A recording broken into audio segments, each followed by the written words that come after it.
yet, or if we're not able to go back to work because of childcare, what do we do when the governor does lift these bans and they can cut our electricity off or they can cut our rent off?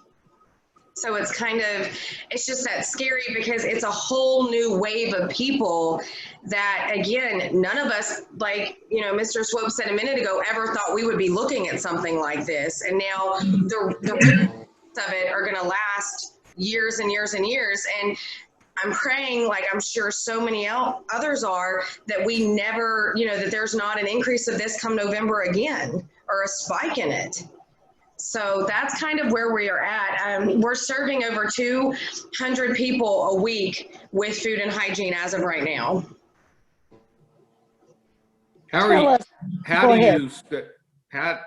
What is your mechanism right now for serving those people, Hope?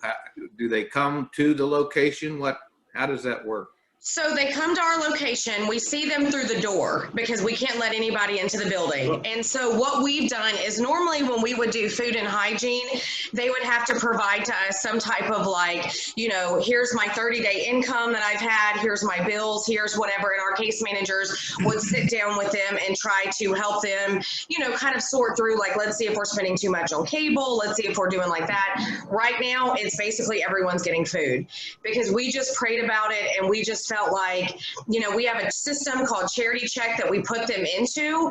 They give us their information, we put that in, we see how much they're coming in, but we're giving everyone food because we did not want food or hygiene products to be something right now that was a burden that caused people to spiral even more.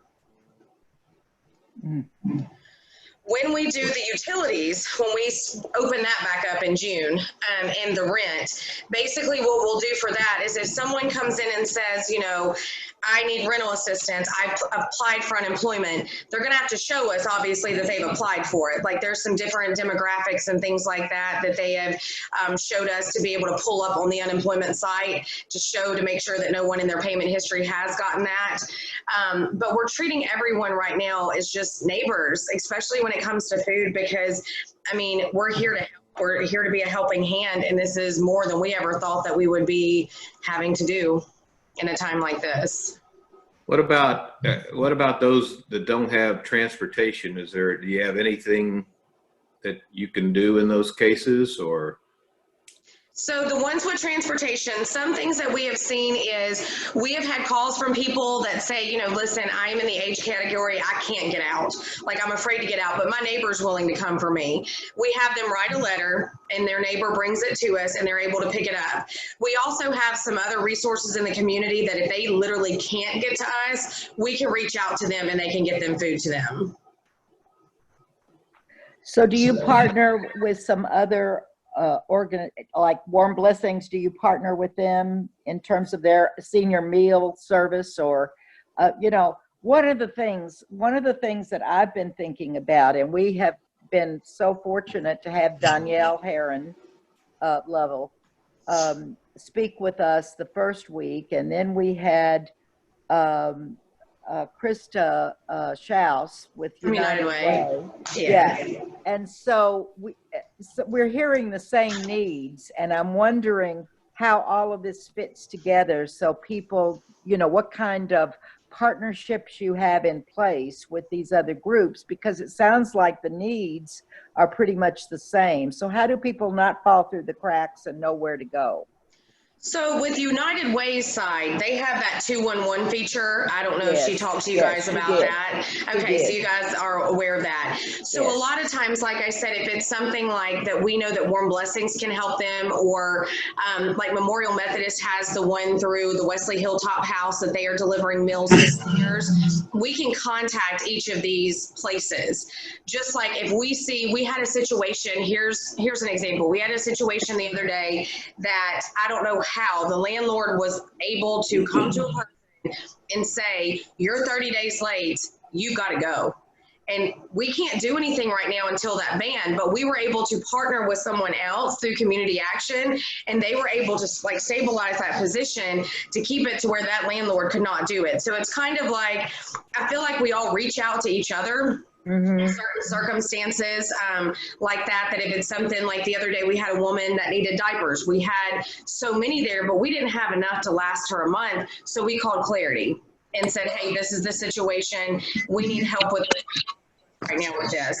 And everybody's been very, very willing to help. I mean, the school systems right now have a lot of food options, you know, that they are still helping to feed and different things. I think a lot of the ones with kids that are at home that we're running into, you know, I even know with my kids at home, they want to eat all the time. And I'm like, you weren't eating this much at school. Like there was not a refrigerator that you could open the door in the classroom and go get a snack. And so I think it's that. And I think probably with me, if any of y'all could really see me right now, I eat when I'm stressed. And I think that's another thing. We're calling it the COVID. But I think it's, you know, there's so many partnerships, but then, you know, like you said, people are afraid to even go to Kroger. People are afraid to go to Walmart. And so, you know, it's one of those that we just feel like if we can continue to help right now where the greatest need is, whether it's food, whether it's hygiene, you know, because that was one thing that we took up that we were like, you know, these people may not have toilet paper. So we're giving toilet paper, we're giving paper towels, we're giving soap, shampoo, deodorants, all of those things, because the COVID, we had a grandmother call and she said, I have 4 of my grandkids here because, you know, their parents work at the hospital, so they're having to stay with me. I can't get toilet paper. We'll give you toilet paper. I mean, if that's something that relieves that stress that they can't get, I mean, we're here to be that helping hand. And so that's where I just see. Now, I'm not going to lie. I'm very afraid. I shouldn't say afraid because I don't need to have fear. But when this ban lists all of these people that have bills that are due, and it's, you know, we're a small agency. And I don't know how much, you know, Kristen went in with you guys with United Way. You know, charitable giving is given through jobs sometimes. And when people aren't working, that charitable giving's not coming in. And when a hardship happens, what's the first thing that people do? Even me as a Christian, I mean, I still have my compassion kids that we have every month. I haven't canceled them, but I know that there's a lot of people that have had to stop giving contributions to charities, and that's the first thing that goes usually. And so I worry about that for our agency. You know, I did not ask Krista this. I wish I had, but I read that because of the new tax law, which took away the you know, incentive, the tax incentive for nonprofit giving, that there had been a big decrease in nonprofit giving. Do you know if that's true or not? I have heard that that is. I mean, I can't say. We are in the time right now, the grant season with United Way and some other grants that we would be hearing now what we would be given, you know, for our year to start our new official year. But with COVID happening, that's not. I mean, that's like we will have to go, I know, a month without, you know, our normal that we would get from United Way, and then going forward until they can do that grant process. I mean, they're our largest contributor. And so It's just scary because, you know, I know with like Krista, I love her and I will go with her to as many fundraising campaigns that we can at a lot of the manufacturers and things. These manufacturers have been closed. So where somebody says, I'm going to give you $50 a week. Yeah, you know, you don't get it. It's hard. Yeah. Yeah. Oh, me. That's a good point. I hadn't thought about that. Yeah. So it's just, you know, we pray every day and we just know that, you know, God's going to get us through this. Yes, it's going to be a hard season, and, you know, it's going to be for so many, and it's just trying to figure out where's that balance, because, I mean, obviously you want to help everyone. And now say we would normally see 50 people a week, it could be 200 a week. And then where do you draw that line and see, hey, what do I need to do? You know, trying to make sure that everyone's helped, you know, in any way that they can. Oh, me. Bless your heart. Bless your heart. Having to make those decisions, that's stressful, right? Yeah. Yes, but I mean, you know, God has provided in so many ways. Like I've even seen with us, you know, I always laugh. I'll put out on Facebook like, hey, we need more hygiene items. We're running out, or something happens and somebody will bring us some. And I'm like, we're good. And then the next day I'm like, uh-oh, we're out again. but he keeps providing. And there's been I tell my kids, like, even in the scary moments, like every day, look for the good and look for the miraculous. So every day, try to find one thing that's miraculous that you've seen or something good. Oh my God. And so that's what I have to do for me every day at work, because there's days that I come home and I sit in my car for an hour and just cry, because no one wants to see our county go through this. Nobody wants to see our country go through this. If I may, I'm competing against a dog at this point. If I could clarify for Jackie that the tax changes, actually the change in the tax law made more of your personal income deductible. So in some ways it made charitable giving even more tax efficient. I think what you're referring to is that charitable giving is deductible for those who itemize their deductions. So, and it used to be that you could take the standard deduction and itemize. Now it's double the standard deduction that it used to be. But if you itemize, you can actually give more of your personal income to charity than you could before. So I didn't know some that. ways, yes, in some ways, the tax law changes, I think, can be very beneficial. Especially, we do itemize. We do itemize. Well, then you can give a lot more of your income, Jackie. I think that's why they want us to take that income. I mean, they didn't explain that, but I think that's why they want it to be out of our retirement, probably, maybe. I don't know. But anyway. There was, can I make an announcement about, there was in the CARES Act I'd have to look at the details, so I probably shouldn't even be making this announcement, but there was an incentive put in there for charitable giving. So I think it's $100 over and above what you would itemize, or even the standard deduction that you can just be straight taken as a credit or deduction, or yes, that thing. Anyway, $300. $300. Okay, good.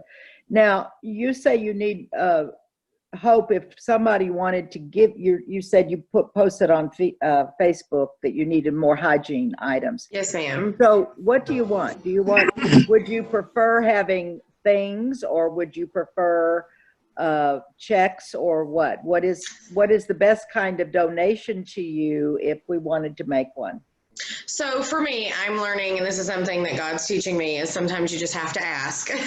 So for us right now, we have been giving a good supply, and I went out last week and bought some more hygiene items. Monetary right now for us is going to probably be the best, and I'm the worst about asking for that. But well, no, I have to keep want to know. So, for us, because we are, especially if we are able to keep that June 1st, where people can come in for rent and utilities and those types of things, that's going to be what really is going to make a difference in that sense. And especially when we start the beds program again, and if someone can't pay for their bed because they've not been able to work, and then we have to waive that, because we always charged the $30 fee no matter how many beds they were getting, because that was like the hand up option. But if we are able to go through with them and see, you know what, their child doesn't have a bed, and that $30 is, I'm not going to let that $30 because of a pandemic make that child sleep on the floor any longer, that we've been able to have to do right now. And so for me, I just think that that would be the best option right now, just because, but if people want to give hygiene items, they can do that. I just know, looking at the bigger picture and just cutbacks that we've seen and different things like that, that's going to be the big thing. Okay, so one of the things that Krista said last week, as I remember, that this call center 211, which has had as many as many calls in a week, the end of April, as it had in the whole month. She said there were 3 items. One was food, one was shelter, and one was utilities, I think. I think those were the 3 things. So if we give to, I don't know if whether, in terms of need and all of this and how it's all apportioned. I do know that my husband and I want to make donations, but I don't know if it's better to give to fragment that or give it to one area? You see what I'm saying? You probably Yes, can't ma'am. answer that. That was a question for Krista probably last week. But when you say hygiene items, what would you want? So what we ask for is we ask for shampoo, toothpaste, soap, that type of thing. Sanitary items, obviously. I mean, obviously we all know toilet paper is hard to come by. So we've actually had a really good supply of toilet paper and stuff like that from a manufacturer that's been able to give us that. Some other things that I actually thought about the other day, which this is not, I know I've seen so many people that are learning to sew masks. There's going to be a lot of these families that aren't able to get masks. And if they're having to go to businesses or different places and they don't have sitters and they're not allowed to go into somewhere because that person says you've got to have a mask to come in, that's something that I've even looked at. You know, we actually did some little bags the other day for kids that are now getting out of school that just have like a little Bible in it or a book or some type of activities for the summer, because I mean, even in my own home, I know the stress that my kids are seeing because of this, just to keep some type of normalcy, especially going into the summer. So I just tell people just to pray. And if it's something that they feel like it's hygiene, if they feel like they want to send a check, if it's something that they even have access to getting little Bibles for kids and want to go donate those, that's something that, you know, this generation is going to remember that they had to go through this also, and just to have something even small for them. Those are just the things that I always ask for when it comes for anything during this. Okay, thank you. Okay, other questions for Hope?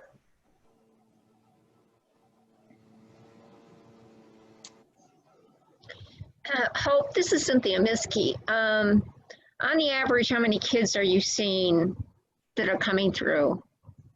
So what we do is we have the sheet when they fill out for a family, like when they get a food box, we know how many kids are coming in there and how many adults. So last week alone, I'm just pulling it up, hold on 1 second.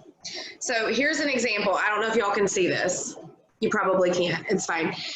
All these are, I went and made a graph, okay, of this graph. These are all little dots. All of the orange are children in a week. Wow. And all of the green are adults. So that's what we saw in 1 week. So just, so I mean, you're looking at, we're seeing it about 100, if not more, per week. Okay. Okay. Thank you. And they're coming for food mainly, or? Food and hygiene. Food and hygiene. Because when they call, a lot of, I mean, obviously they're calling asking for utility help and different things like that. I mean, we're telling them, hey, right now, while the governor has this, you know, ban, we're not doing any of these items right now. But as soon as that clears, we will be able to take appointments and do things like that.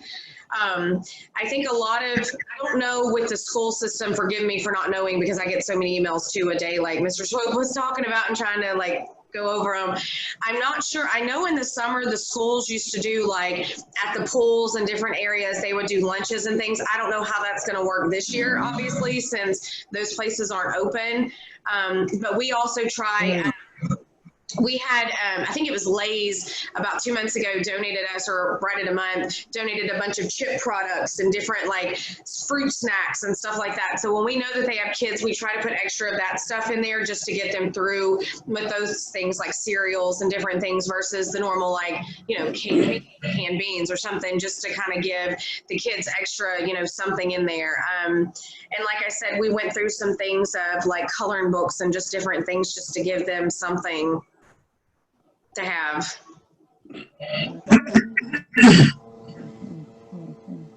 Do you work with Feeding America for the kids? So they have their own backpack program, but we do get things from Feeding America, like they are who we place our order from and stuff. And so we do, when we do our orders, we do order extra from them. Okay.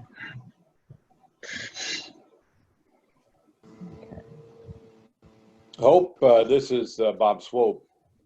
Have you and the board with this significant difference in the way all of us are approaching things, how is this impacting your fundraising that you do for Helping Hand of Hope? Have you come up with ideas to do fundraising in a new and different way? So we have Giving Tuesday that's coming, or not Giving Tuesday, Kentucky Gives Day that's this Tuesday coming up. So that's all the nonprofits, are taking part in that. We had, right when COVID hit, we had a fundraiser that we were going to do this summer that was going to be at Rick Davis's new indoor place that we're obviously not going to get to do now. Our gala is set for November, which we're still trying to figure that out just because of seeing. So with fundraising, it's kind of one of those things that I don't want to say it's at a standstill, but I'm going to be honest, like every time I feel like I go to do one thing, or the board does, we're pulled back 50 feet because something else has happened. I've been watching, I've seen a couple of them do live events, like live charity fundraising events, to try to do that to where you kind of do like a Zoom type thing with people, but as a fundraiser. Some people have seen that that's done very well. Some people have seen it's not done very well. It just really depends on your demographic, I believe. United Way, Krista and I were talking about that, and Joe Fowler the other day, about trying to see maybe doing one like that, because my thoughts were, if you do like a Zoom one, or you do a fundraiser like Facebook Live or something like that, you can reach people outside of Kentucky that may even love your mission, where if it's beds, if it's hunger, if it's any of these. But one of the ones that did one a few weeks ago told me that they didn't have that good of, standpoint from doing it. So it's kind of just still looking at it. I'm going to be honest, we're looking at ideas every day, but it's just so hard because I feel like every time we think of something else changes and then it's backslated again. If that makes sense. Mm-hmm. Yeah.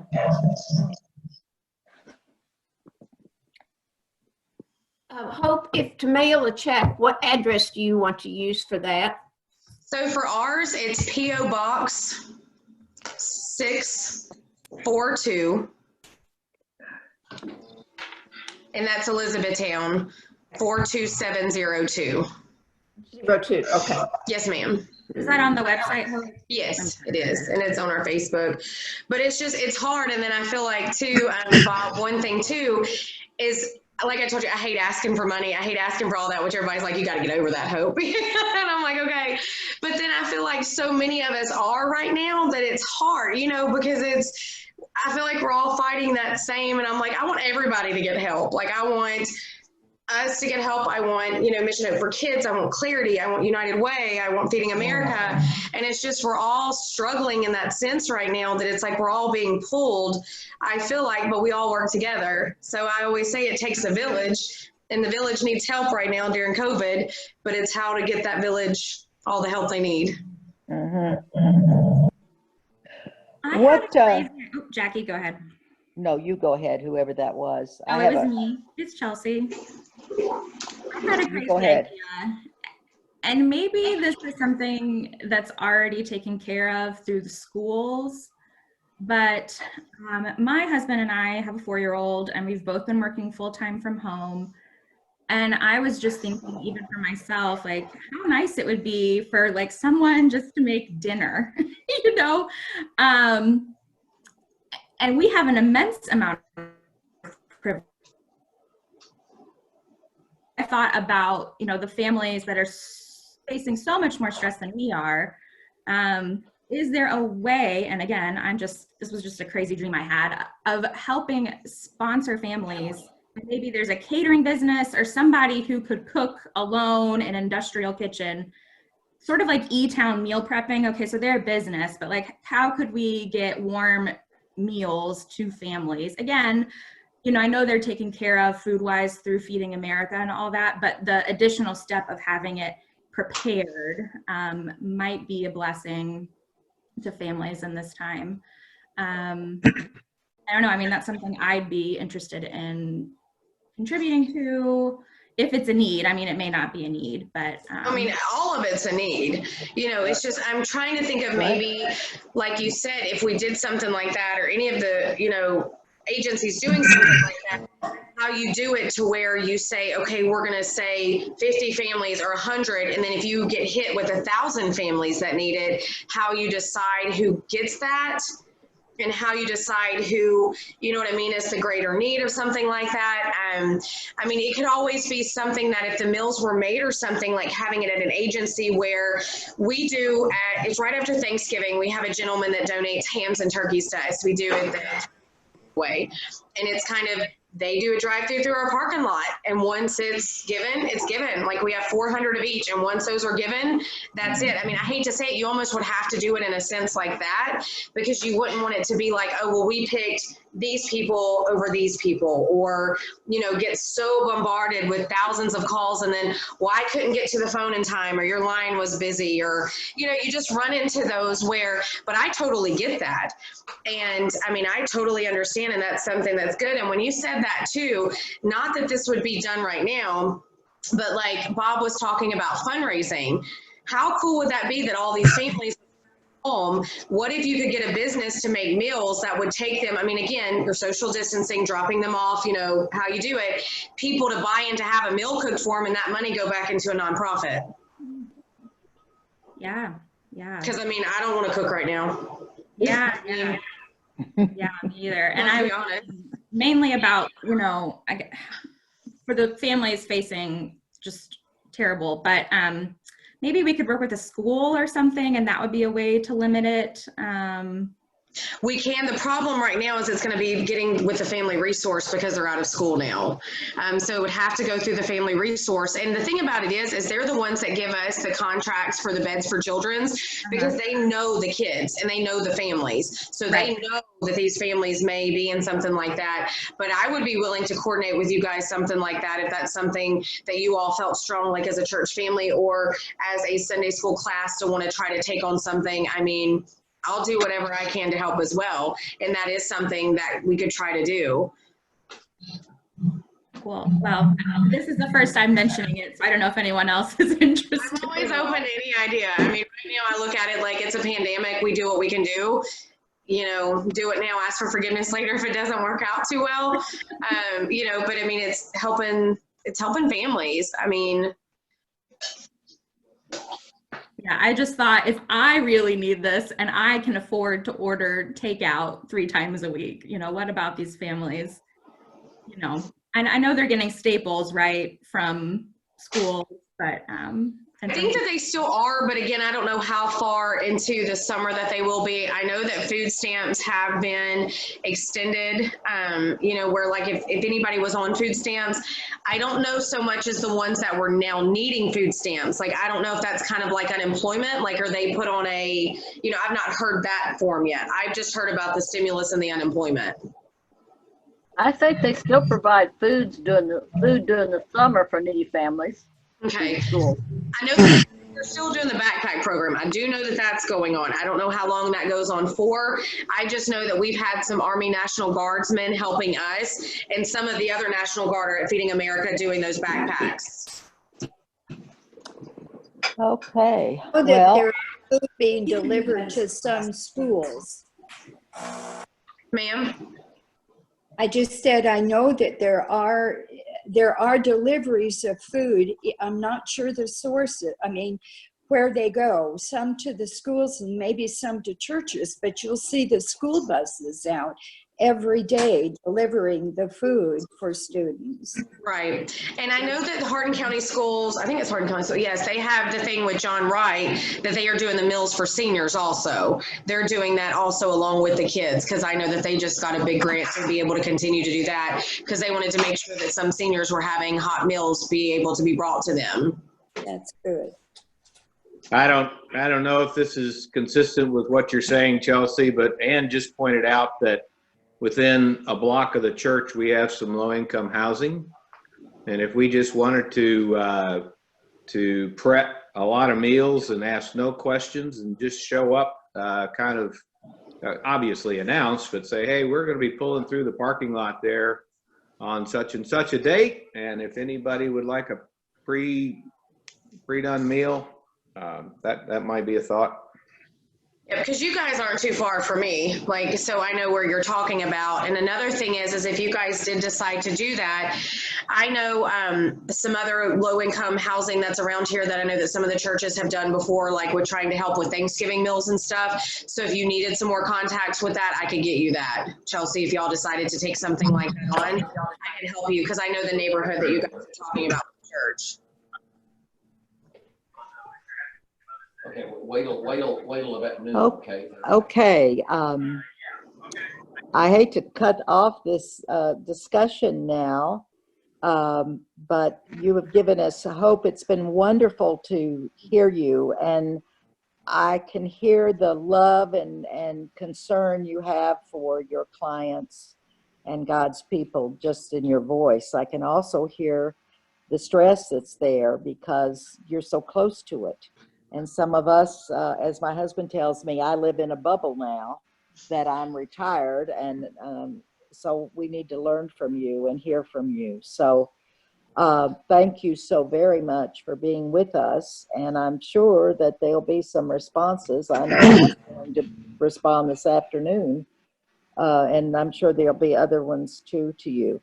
So, in your talk and your organization. So, what happens now, and you're welcome to stay with us if you'd like to. Now we'll have people that'll be coming. We use the same Zoom room because it makes it easier for people. And now Yes, people that don't come to the Sunday school but come to the church service will be entering the Zoom room. So it'll get, sort of crazy now. But again, you're welcome for the church service to stay